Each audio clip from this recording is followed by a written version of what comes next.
इसके बाद में देखो आपका बारहवीं का सुझाव है ना, वो सुखदेव ने दिया था। बारहवीं का कड़ी का सुझाव सुखदेव ने दिया।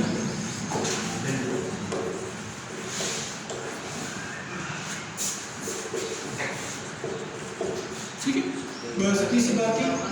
और अब जो आपके वर्तमान में स्वर है, व्यंजन है, वो भी वो सारे कगड़ा वो सब आपके क्या हिंदी में मानक स्वरूप ले चुके हैं, यानी उसमें अब कुछ बदला नहीं जा सकता, संशोधन सुझाव के द्वारा ही किया जा सकता है। ठीक है, ये मानक स्वरूप आपको वैसे जो स्वर व्यंजन करेंगे तो दिखा दूंगा हुई यानी कि जैसे आप आई भी लिखते हो उस बार में ये स्वर है या आई ओ है, समझ रहे हो? अब लिख लेना, मैं आप मेन में चीज़ें लिख रहे हो, आप लिख लो। जैसे देखो स्वर आपके 11 आई, कौन से हैं वो आपको बताइए। देख सकते हैं ए आ ई बड़ी ऊ बड़ा ऊ वी ए आई ओ 1 2 3 4 5 6 7 8 9 10 11। ठीक है, 11 स्वर होते हैं। अंग और है वो आपके अनुसार स्वर आगे स्वर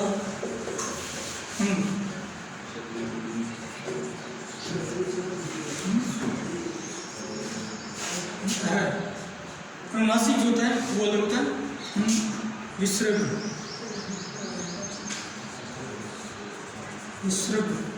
कौन सा हो गया? वो चंद्र बिंदु होता है, हाँ वो विसर्ग अंग है, ये हो गया विसर्ग। और फिर होता है अनुनासिक,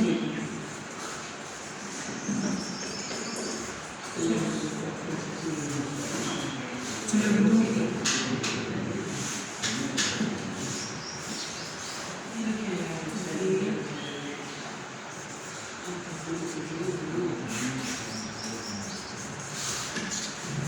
कगड़ा लिख सकते हो ना, वो कगड़ा लिख देना, फिर मैं आपको थोड़ा दिक्कत दूँ उसको मैं दिखा देता हूँ। चलो तो भी आपने लोग क्या बता दो तो बता दें, प्रश्न नहीं मिले।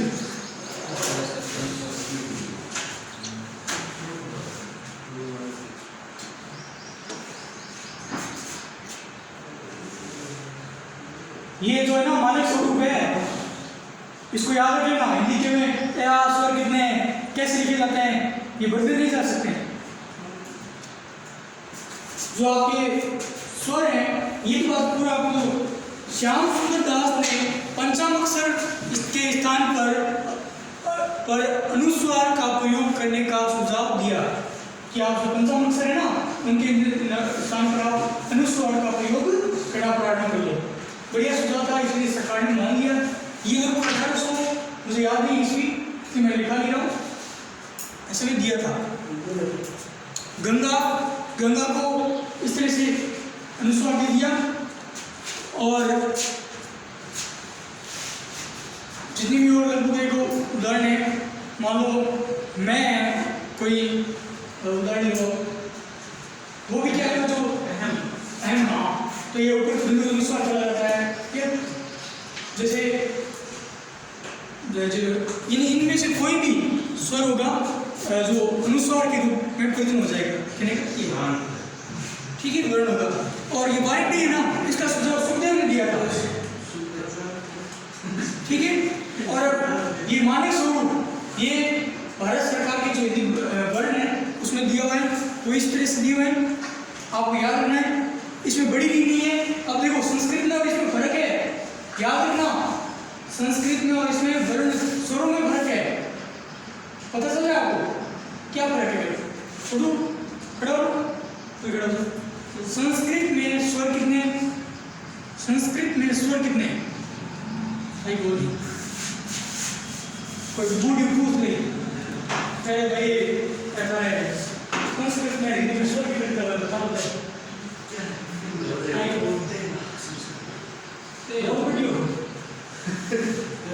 क्यों दूर गई? वास्तव में उनकी बात सच है कि आपको जब स्वर नहीं आ रहे हैं आप कर क्या करें। चलो मैं बता देता हूँ। ए आ ई ई उ री, ए आई ओ औ, ये सेम टू सेम होता है, लेकिन उसमें बड़ी री और री वो एक एक्स्ट्रा जुड़ जाते हैं स्वर, ठीक है। और सेम टू सेम यही रहते हैं। 13 संस्कृत में 13 स्वर होते हैं और हिंदी में 11 स्वर होते हैं। याद रखने योग्य बात, 2 एक्स्ट्रा हो जाती है। ऐसे मान लो आपका री ऐसे बड़ी होगी और री ऐसे जो लिखते हैं उसको, ठीक है। री री की मात्रा आती है ना, वो संस्कृत में आता है, ठीक है। अब देखिए अनुस्वार, ये जो ऊपर बिंदु लगता है ना इसको हम बोलते हैं अनुस्वार, ठीक है। विसर्ग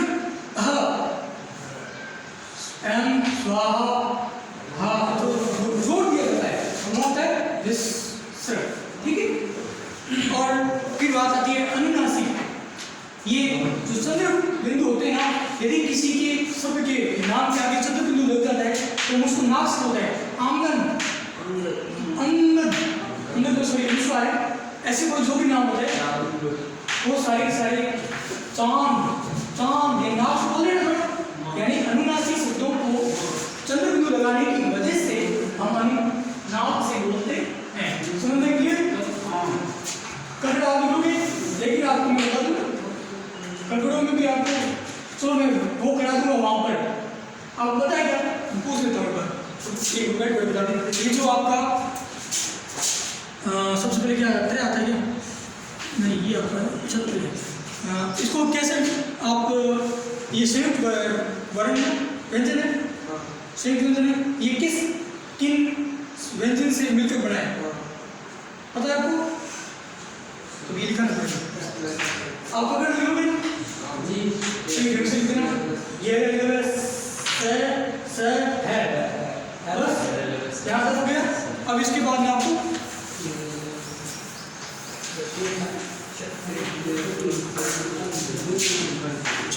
ये संयुक्त अक्षर है,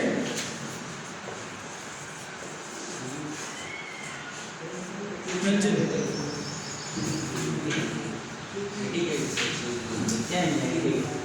व्यंजन कौन से देखो ये कैसे बना है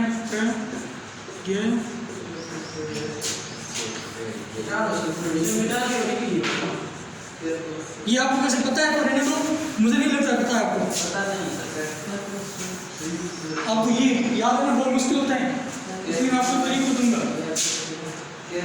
ध्यान से देखना समझना, याद करोगे तो भूल जाओगे, क्योंकि हमारे उच्चारण में गलतियां नहीं है।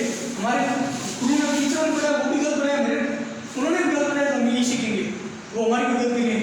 लेकिन आपको समझ में याद रखना, ये देखो इसको हम जो भी बोलते होंगे मुझे नहीं मालूम, लेकिन मुझे इसमें एक तो दिख रहा है ये 2 बार ऐसा, यानी क्या लिखते हैं ना, क्या में होता है एक तो ऐसा यहाँ पर और ऐसा हो रहा है, एक टांग इसमें निकल गई इधर की तरफ और एक इसमें इधर, याद आ मुझे ये क्या का रूप दिखाई दे रहा है।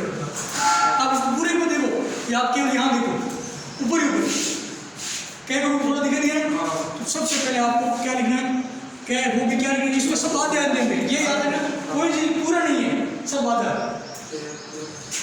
क्या आधा। अब यहाँ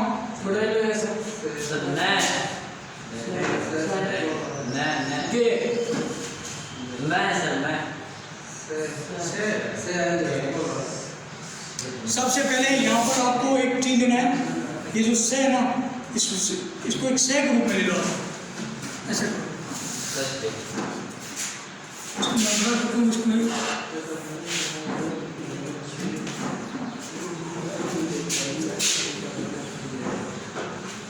इसको आप 2 रूप में लो, एक तो ये आपको पैर जैसे दिख रहा है ना है, इसको आप इसमें इसमें मान लो ऐसे ये शेयर है, इसको एक रूप पहले ये ले लो, तो ये जो आपका इससे आधा ये वाला, और नीचे ये इसको क्या मान लो या इसको मान लो, यानी इसमें क्या है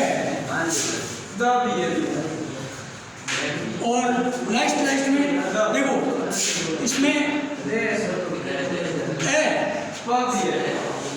अरे कैसे याद रखोगे, लास्ट में ए जैसा कर दिया ना, ये होता है ऐसे, तो आपको इतना याद रखना है, इतना आधा आ रहा है, यानी इसमें आधा ए है, आधा ए जगह से भी आधा ही क्या उसको पूरा ही होता है, खुद आधा सुर है। बोल क्या है वो देखो, तो वो आ गई बीच में कोई एक रिवर्स हो गया, इससे दे दे ठीक है। सुनो ये याद रखना बड़ा मुश्किल है, जरा मैं बताऊं याद रहे ये अपन काट दे, याद रहे चलो देखो संयुक्त अक्षर याद रखना है, इसलिए मैं बार-बार इसको दिखा रहा हूँ। ये जो आपका ट्रे है ये याद रह सकता है आपको, इसमें देखो पहले आप क्या पहले ले लो, उसके बाद से ले लो,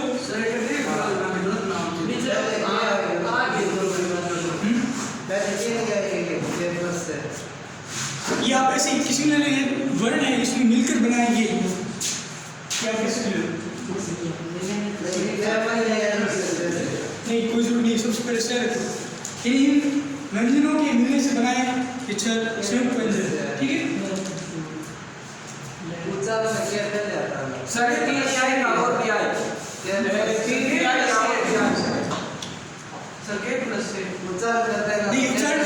यानी इसको पहले ये रख लो, कर्म रख लो, तो ये बोल रहा हो, तो ये तो ऐसे ये लिख लो, इसको बाद में लिख लो, और मैं पहले कहता समझ याद कैसे रखोगे आप, इसको याद रखने के लिए बता रहा हूँ। ये जो सह ना, इसको आप यहाँ से पहले मैंने इसको सह को दिखा, इसलिए मैंने इसको पहले यहाँ लिखा, इसमें वह चीजें किस किस वर्ण से व्यंजन से मिलकर बनाई, ये याद रखने के लिए आप याद रखना है, तो उसको याद कैसे याद रखने के लिए आप लिखो ऐसे, और आपको ये ध्वनि के अनुसार लिखना ना, तब आप क्या पहले लिखो, आपको क्या यानी आपको यहाँ से चलो पहले क्या देख लो, इसको यानी इसको अंदाज याद रख लो सही क्या सर, और या फिर आप इसमें इसी को क्या बना लो, पहले ऐसे करो, ये एक डंडी बना के ऐसे करके आधा क्या इससे बनाओ, फिर इसको सह बनाओ, ऐसे लिखो, सही लिखा तो आप 3-4 बार याद कैसे रखोगे इसको, इसको याद कैसे रखोगे, फिर आपको उच्चारण कैसे नहीं याद रखोगे, और ये याद रखना, इस गोली को याद रखना, इससे आपको पहले बनाना क्या है, फिर इसको बना देना सह, वैसे अक्सर नाम लिखते हैं इसमें पहले क्या की ध्वनि आती है, हाँ तो क्या था ध्वनि तो पहले क्या किया कि मैं भी बोल रहा हूँ, लेकिन याद रह जाएगा आपको, आपकी बात सही है, ध्वनि के अनुसार क्या याद है, लेकिन याद रखने के लिए आपको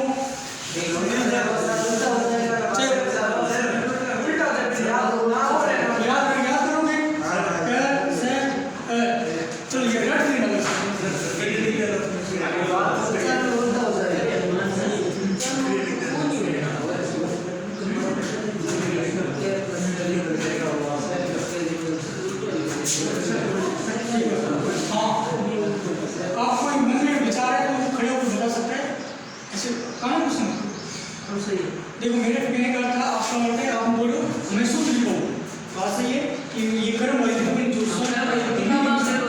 ठीक है, मैंने उस हिसाब से लिख दिया, लेकिन आपको फिर रटना पड़ेगा, ठीक है, रट लोगे बार बार रटो, मतलब ऐसे नहीं लिखेंगे ना, सेट प्लस क्या करेंगे तो बाद में ऐसे थोड़ी बनेगा, ध्वनि के अनुसार ये बाद में ऐसे में आएगा ना, सेट प्लस क्या करेंगे वो आपको जो ऑप्शन तो पाएंगे ना आपके कि ऑप्शन ऐसा आएगा, छतरी किस छतरी लिखे सर, नहीं आपको कंप्लीट लिखे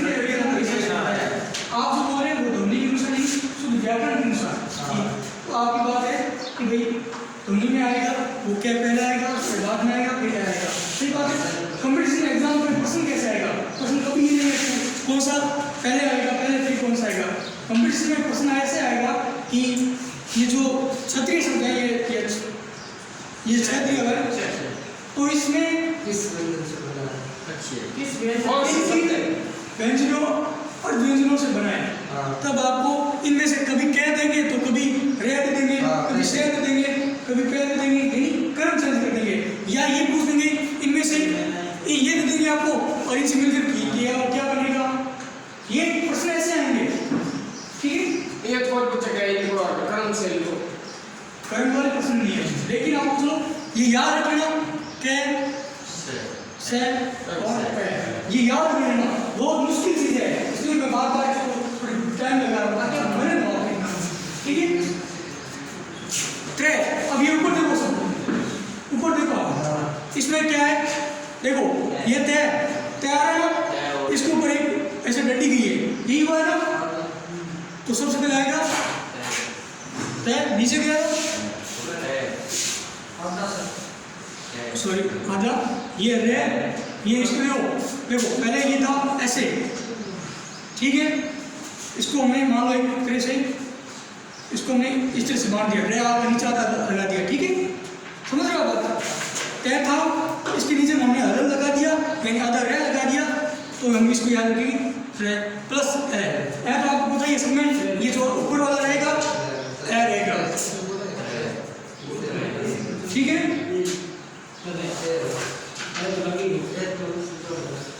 ये याद रख लो वैसे। अब ये बहुत बड़ी समस्या है।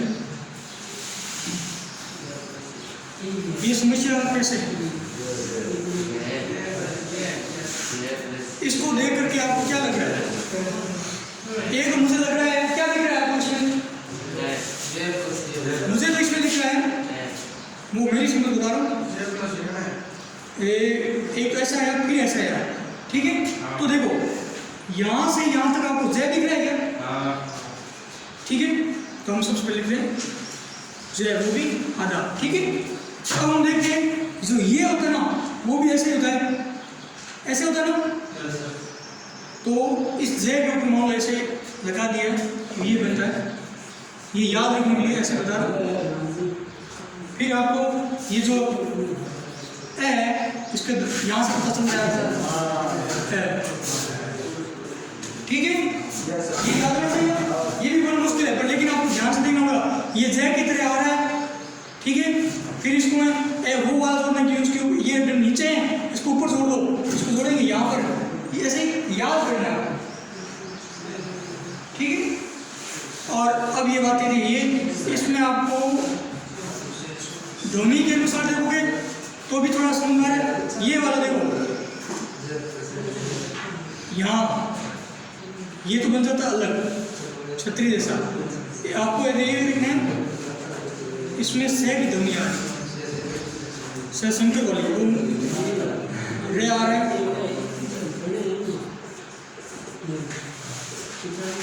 अब इसको याद कैसे रखोगे?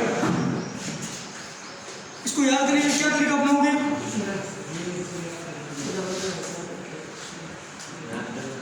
कैसे याद करोगे? या तो रट लेना, रटना ही पड़ेगा। लेकिन देखो इसमें ध्वनि आ रही है, से रे, ऐसे ध्वनि आ रही है, तो इसको याद रखने के लिए आपको ऐसे मान लेना, ये से है और इसके नीचे रे के अलग लग गए, इसलिए रे में से प्लस रे प्लस यहाँ से हम याद रख लेना है, ठीक है। याद रख सकते हैं ना, ऐसे रख सकते हो ना, बस। ये तो आपके संयुक्त व्यंजन थे। सब उच्चारण से होता है, जैसे ज्ञान क्यों नहीं होता? ये जे और ये इसमें उधर उच्चारण नहीं होता, ये प्लस ये नहीं होता, पूरा याद नहीं, ये प्लस ये नहीं होगा, ये प्लस ये प्लस ये अब बोल रहे हो ये मतलब ये प्लस ये नहीं होगा। ये ज्ञानियों में से गमला वो नहीं होगा, वो तो हो ही नहीं सकता। उच्चारण से नहीं होता, उच्चारण ठीक है, वो आप हमारे उच्चारण बोल रहे हैं। और ये आप याद है सिर्फ इसी में उच्चारण का नहीं होता, याद ही होता है। लिखने में अलग है, उच्चारण अलग है। इसलिए मैंने आपको यहाँ इशारों से बताया कि इसको देख रहा हूँ क्या प्रतीत होता है।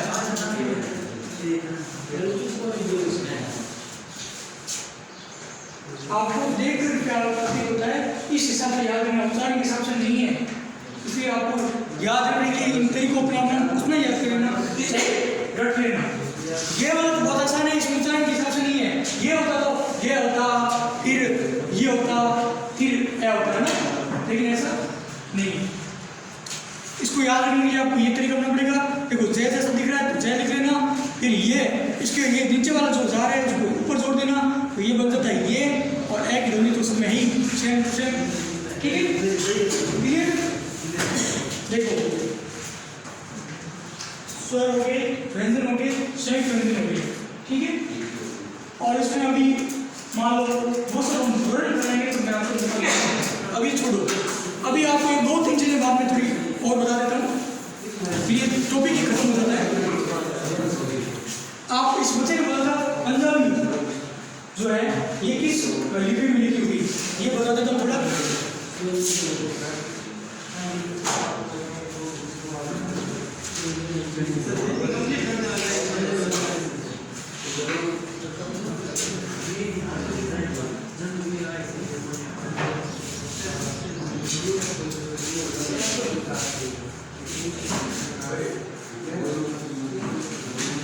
हाँ, ये गुरुमुखी लिपि है ना, ये पंजाब से लिखी गई लिपि है। ये स्टार्ट कहाँ हुई थी? ये पंजाब के गुरु अंगद देव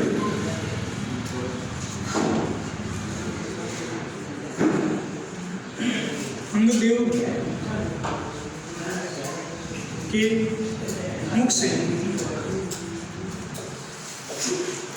आरंभ हुई है।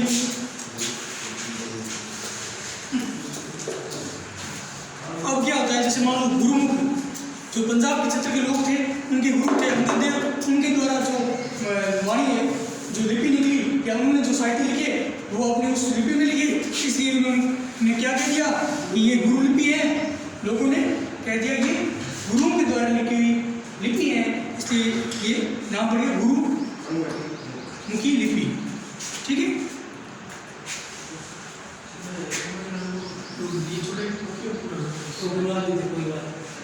ठीक है।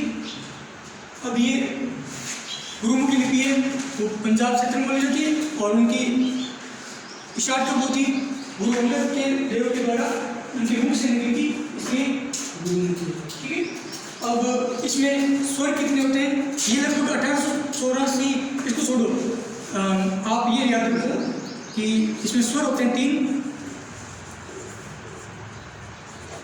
स्वर का 3, व्यंजन होते हैं इसमें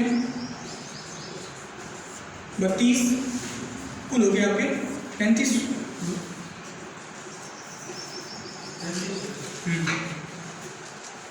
इसमें 35 कुल आपके वर्ण हो गए। ठीक है, इसी तरह मान लो एक और लिपि है ब्रेल लिपि, एक इसी वर्ष में था, उसी के बारे में मैं थोड़ा सा बता देता हूँ। जो ये ब्रेल लिपि है ना,